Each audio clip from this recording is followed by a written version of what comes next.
My name is Isabella, and welcome to STEMcx, the next generation.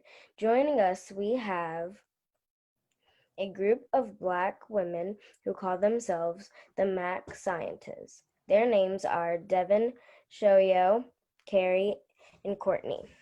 Can you all tell me a little bit about yourselves? Devin, can we start out with you? Yeah, sure. I can start. My name's Devin. I am a graduate student. I'm entering to my last year of a chemistry PhD program at The Ohio State University. I'm an analytical chemist by trade. I'm originally from Maryland.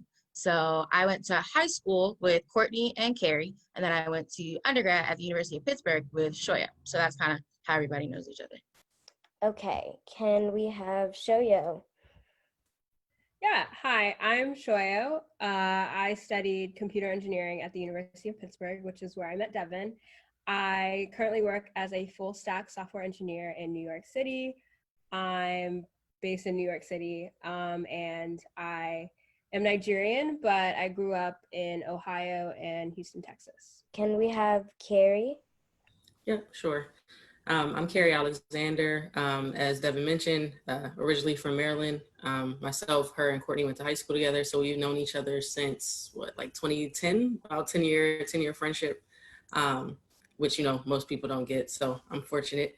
But currently, I also live in New York City. I'm working as an IT tech consultant for a company called Avanade. It's a Microsoft and Accenture owned company. We pretty much specialize in system implementation. So we work with a lot of Fortune 500 companies to implement technical systems from like I guess like if someone wants to do a web design or build a website or implement Azure or cloud services within their IT infrastructure. That's some of the things that we do. And I specialize in security, specifically cloud security. Okay, can we have Courtney?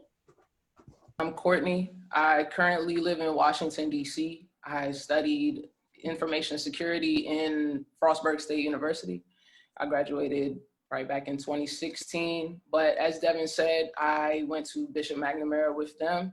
And currently I work for the Federal Student Aid, managing the security of systems, particularly on the quality assurance side. And I've been doing that for maybe about 2 years now, but now I'm trying to get into Amazon cloud security, and that's what I'm studying for currently. I'm going for the AWS certified practitioner cert, which I should be taking hopefully in the next month or so. So this is my first question. Where did you all get the name MacScientist from? So I can answer that. That's actually a family nickname that my aunt gave me. When I was in high school, I have an affinity, I guess is the best way to say that, to MAC lipstick.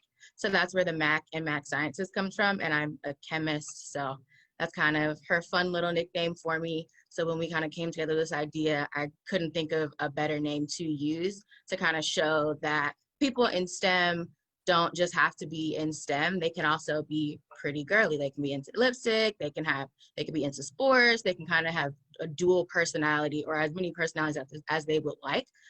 So yeah, I have to shout out to my Aunt Tracy for the nickname MacScientist. What is Mac Science all about? So essentially, MacScientist is a blog and a brand. So our tagline is changing the face of STEM, and that's kind of why I wanted to bring everybody together. So we blog about our lives relatively candidly. We also do workshops. So we've done a couple of workshops at the NSBE conference. We've also done camp. So I did a chemistry camp at my high school. Courtney's working on doing like a max stats camp, so like a statistics-based camp. So we kind of do things like that. We also are super open to other collaborations. So things like this, like interviews, other workshops that people kind of want to hear our perspective on. We also have merchandise. So you guys can always shop MacScientists. We have everything from like t-shirts, hoodies, beanies, mugs, laptop stickers. So we also have merch like that. But I think what kind of inspired me to do this, Carrie and I were actually at the movies. and we were watching Hidden Figures, and I was just sitting there looking at it like, wow, I had no idea that like these Black women were these super great mathematicians at NASA. Like that's something that, you know, they don't teach in school, so you don't learn that in textbooks. So we were sitting there at the movies, and I had this like thing just like kind of going in my head, and when I get ideas, 9 times out of 10 I'm like, okay, I need to talk about it. So Carrie and I sat there at the movies, and I was like, okay, I have an idea. I kind of want to do a blog where we like talk about, you know, Black women in STEM. Me as a chemist, I kind of know what it feels like to be, you know, one of three or like one of one. Like I graduated from Pitt, the only Black woman, and I was one out of 3 Black people. And then when I got to Ohio State, I was the only one that was in my class. So I kind of knew what that felt like to not see myself until later on in life. So I didn't want that to happen to your generation, Isabella. Like I wanted you guys to have people that you could see that you have access to, that are doing really cool things in chemistry and IT and engineering, things like that. So we kind of just wanted to make sure that we were super accessible for the next generation, so it doesn't take, you know, another movie to come out for people to kind of see what great things Black women are doing in STEM fields. My next question is, what is it like working in a field that is male dominant, and how has it helped you become better in your field?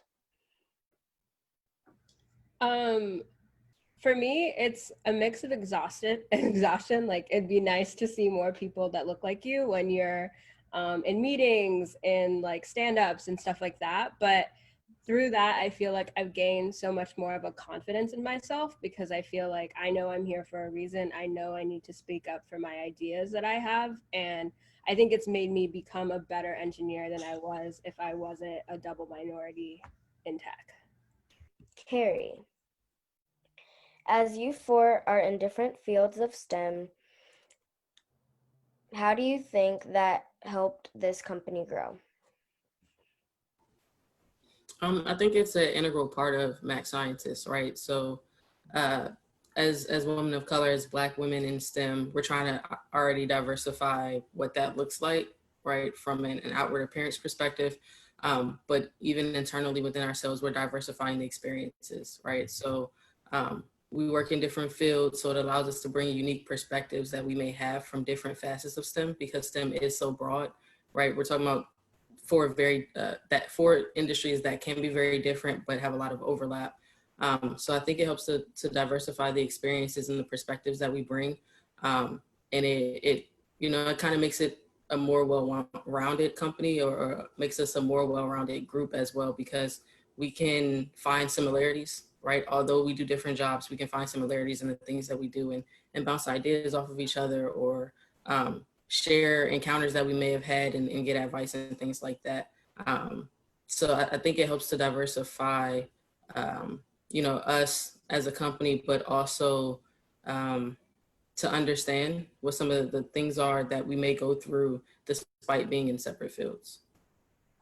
Courtney, being African American, what obstacles have you all faced to where you are today?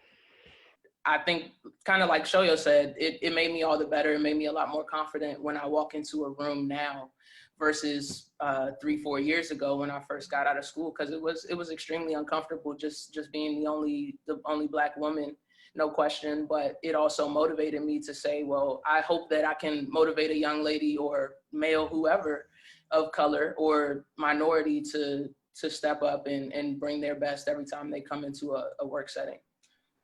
Thank you all for joining us today. We loved having you here at STEMcx, the next generation. My name is Isabella, and welcome to